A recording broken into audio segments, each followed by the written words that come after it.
Hello friends, welcome to all about taxes. Myself CM Manoj Gupta. GST updates में आज हम बात करेंगे जीएसटी रिवर्स चार्ज मैकेनिज्म की अंडर सेक्शन 9 सब सेक्शन 3। जैसा कि हम सब जानते हैं, जीएसटी रिवर्स चार्ज मैकेनिज्म में जो सप्लायर होता है उसको टैक्स पे नहीं करना होता है, बल्कि जो रेसिपिएंट होता है, जो सर्विस रिसीव करता है, जो सप्लाई रिसीव करता है, उसको अंडर रिवर्स चार्ज टैक्स पे करना होता है। तो यहाँ पर जीएसटी रिवर्स चार्ज मैकेनिज्म में कुछ नए बदलाव किए जा रहे हैं। आज हम अपनी इस वीडियो में उन नए बदलाव को डिस्कस करेंगे। शुरू करने से पहले अगर आपने अभी तक हमारे YouTube चैनल को सब्सक्राइब नहीं किया है, कर लीजिए अगर आप जीएसटी और इनकम टैक्स से रिलेटेड अपडेट्स पाना चाहते हैं। साथ ही आप विजिट कर सकते हैं हमारी website www.allabouttaxes.in for more updates on GST and income tax। Friends, यहाँ पर notification number 29/2018 of central tax rate issue की गई है। इसके जरिए जीएसटी रिवर्स चार्ज मैकेनिज्म में कुछ चेंजेस किए गए हैं। जो पहला चेंज किया गया है वह गुड्स ट्रांसपोर्ट एजेंसी सप्लाई में किया गया है। तो जैसा कि हम सब जानते हैं, गुड्स ट्रांसपोर्ट एजेंसी की सप्लाई अगर कोई भी रजिस्टर्ड पर्सन लेता है तो ऐसे में रजिस्टर्ड पर्सन के द्वारा अंडर रिवर्स चार्ज टैक्स पे किया जाता है और पे किए गए टैक्स का वह इनपुट टैक्स क्रेडिट ले सकता है। लेकिन अब यहाँ पर कुछ एंटिटीज को रिवर्स चार्ज मैकेनिज्म से बाहर किया गया है।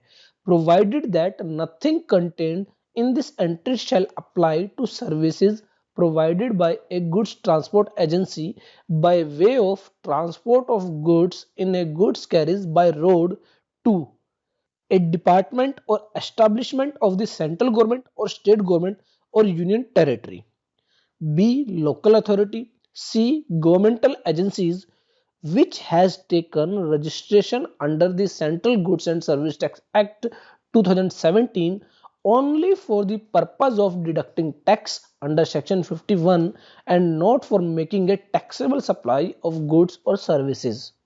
यहाँ पर कहा गया कि कोई भी डिपार्टमेंट या एस्टैब्लिशमेंट ऑफ सेंट्रल गवर्नमेंट और स्टेट गवर्नमेंट और यूनियन टेरिटरी या फिर कोई भी लोकल अथॉरिटी या फिर कोई भी गवर्नमेंटल एजेंसीज जिन्होंने जीएसटी रजिस्ट्रेशन सिर्फ अंडर सेक्शन 51 टीडीएस डिडक्ट करने के लिए लिया है, अदरवाइज वो कोई भी टैक्सेबल सप्लाई नहीं करते हैं और उनको कोई भी जीएसटी रजिस्ट्रेशन लेने की जरूरत नहीं है।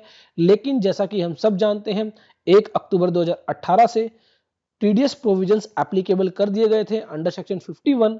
तो ऐसे में इन डिपार्टमेंट्स को अगर टीडीएस डिडक्ट करने के लिए जीएसटी नंबर लेने की जरूरत पड़ी है तो इन केसेस में अगर वह गुड्स ट्रांसपोर्ट एजेंसीज की सर्विसेज लेते हैं तो उनके ऊपर कोई भी रिवर्स चार्ज एप्लीकेबल नहीं होगा।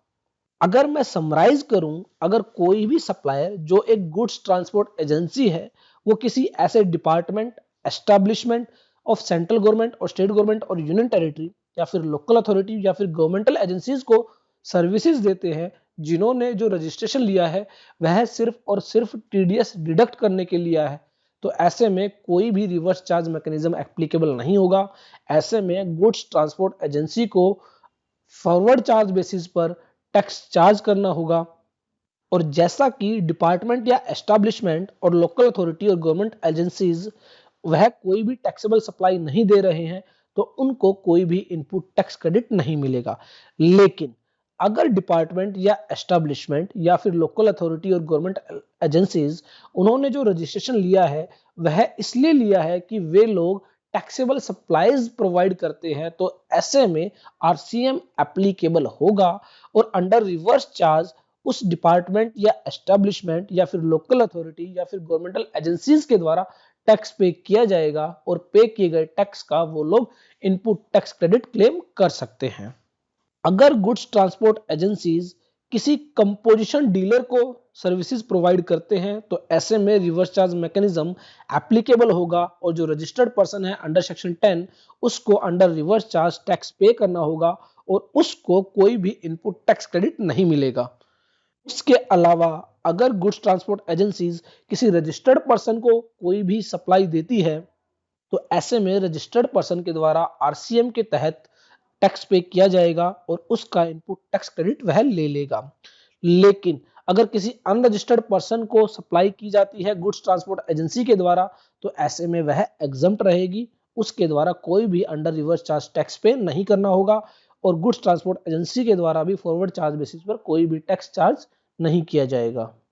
इसके बाद दो नई सर्विसेज ऐड की गई है under reverse charge.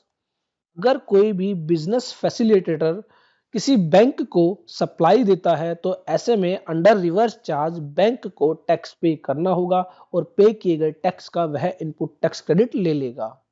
Business facilitator basically जो बैंकिंग होते हैं और बैंक्स के प्रोडक्ट्स को प्रमोट करते हैं, और वो कोई भी सर्विसेज अगर बैंक को देते हैं तो अंडर रिवर्स चार्ज बैंक को टैक्स पे करना होगा। इसी तरह बिजनेस कोरेस्पोंडेंट होते हैं जो बेसिकली जो बैंक्स की जो ट्रांजैक्शंस होती हैं वो on behalf of bank customers के साथ ट्रांजैक्शंस करते हैं। तो ऐसे में अगर बिजनेस कोरेस्पोंडेंट सर्विसेज दे रहा है बैंक को, तो यहाँ पर कोई भी रिवर्स चार्ज नहीं है। बिजनेस कोरेस्पोंडेंट को बेसिकली फॉरवर्ड चार्ज के तहत बैंक से टैक्स चार्ज करना होगा और गवर्नमेंट को पे करना होगा। लेकिन अगर बिजनेस कोरेस्पोंडेंट किसी एजेंट से कोई भी सर्विसेज लेता है, तो यहाँ पर रिवर्स चार्ज मैकेनिज्म के तहत एजेंट को कोई भी टैक्स पे नहीं करना है, बिजनेस कोरेस्पोंडेंट को अंडर रिवर्स चार्ज टैक्स पे करना है, जिसका कि वह इनपुट टैक्स क्रेडिट ले लेगा। इसके बाद एक और नई सर्विसेज यहाँ पर ऐड की गई है, सिक्योरिटी सर्विसेज। तो अगर कोई भी रजिस्टर्ड पर्सन सिक्योरिटी सर्विसेज लेता है, तो यहाँ पर रजिस्टर्ड पर्सन को रिवर्स चार्ज मैकेनिज्म के तहत टैक्स पे करना होगा। लेकिन जो भी बंदा सिक्योरिटी सर्विसेज प्रोवाइड करा रहा है, अगर वह एक बॉडी कॉर्पोरेट है, तो वह रिवर्स चार्ज के तहत नहीं आएगा।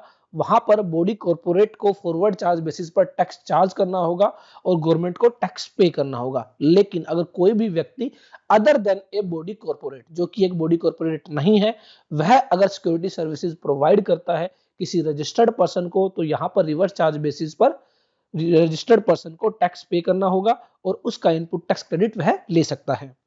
सिक्योरिटी सर्विसेज में भी बेसिकली वही कॉन्सेप्ट रखा गया है। अगर कोई भी डिपार्टमेंट या एस्टेब्लिशमेंट ऑफ सेंट्रल गवर्नमेंट और स्टेट गवर्नमेंट और यूनियन टेरिटरी जिन्होंने जीएसटी रजिस्ट्रेशन लिया है सिर्फ और सिर्फ टीडीएस डिडक्ट करने के लिए, तो ऐसे में रिवर्स चार्ज मैकेनिज्म एप्लीकेबल नहीं होगा। जो भी सप्लायर है जो सिक्योरिटी सर्विसेज प्रोवाइड कर रहा है, वह फॉरवर्ड चार्ज बेसिस पर टैक्स चार्ज करेगा और गवर्नमेंट को पे करेगा।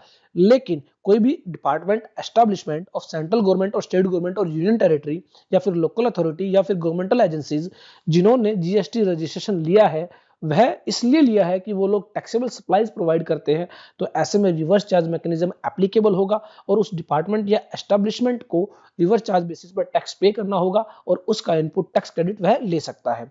सिक्योरिटी सर्विसेज में यहाँ पर एक और बात कही गई है, अगर कोई भी रजिस्टर्ड पर्सन जो कि सेक्शन 10 के तहत रजिस्टर्ड है, वह सिक्योरिटी सर्विसेज की सप्लाई अगर लेता है, तो उसके ऊपर रिवर्स चार्ज मैकेनिज्म एप्लीकेबल नहीं होगा। उसको रिवर्स चार्ज बेसिस पर कोई भी टैक्स पे नहीं करना है। इसका मतलब जो सप्लायर है जो सिक्योरिटी सर्विसेज प्रोवाइड कर रहा है, वह फॉरवर्ड चार्ज बेसिस पर उस रजिस्टर्ड पर्सन से जो कि सेक्शन 10 के तहत रजिस्टर्ड है, उससे टैक्स चार्ज करेगा और गवर्नमेंट को पे करेगा।